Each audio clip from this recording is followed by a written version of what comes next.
বলেন কি হয়েছে বলেন। এই মুরব্বী আমার ইজ্জতের উপর হাত দিছে, আবার আমারে জোর করছে।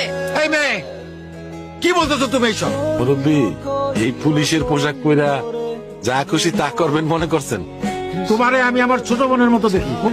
আকাম কুকাম করবেন, আবার বড় গলায় কথা কইতাছেন, লজ্জা করে না? ইউসুফ ভাই, তোমার আব্বারে নিয়ে কমিশনার সাহেব দরকার বসাইছে।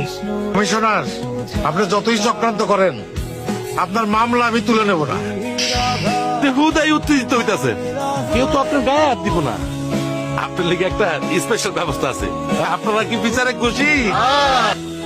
এখন তো খালি জুতার মালাটা পরাইছি, এরপরের পর ল্যাংটা করে ছেড়ে দেবো।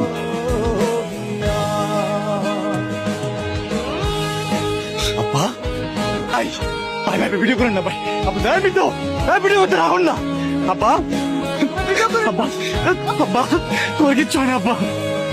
আব্বা, ওরা প্রকাশ্যে একজন পুলিশের গায়ে হাত দিছে, ওদের অ্যারেস্ট করেন। পুলিশ চাইলেই সবসময় অ্যাকশন যেতে পারে না।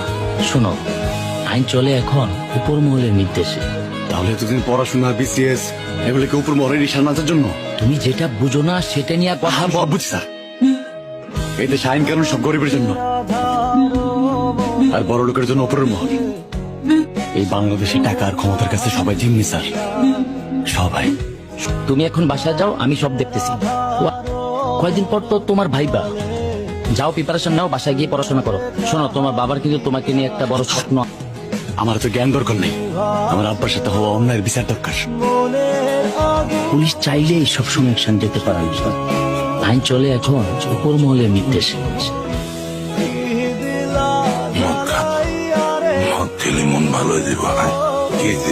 আপনার এই হাতটা আমার লাগবে আরে লেবু পানি দে, হালার মধ্যে নেশা করেছে ভাই, এই হাতটা দিয়ে আপনি আমার আব্বার স্তরমালা পড়াইছেন না? এই হাতটা আমার লাগবো ভাই।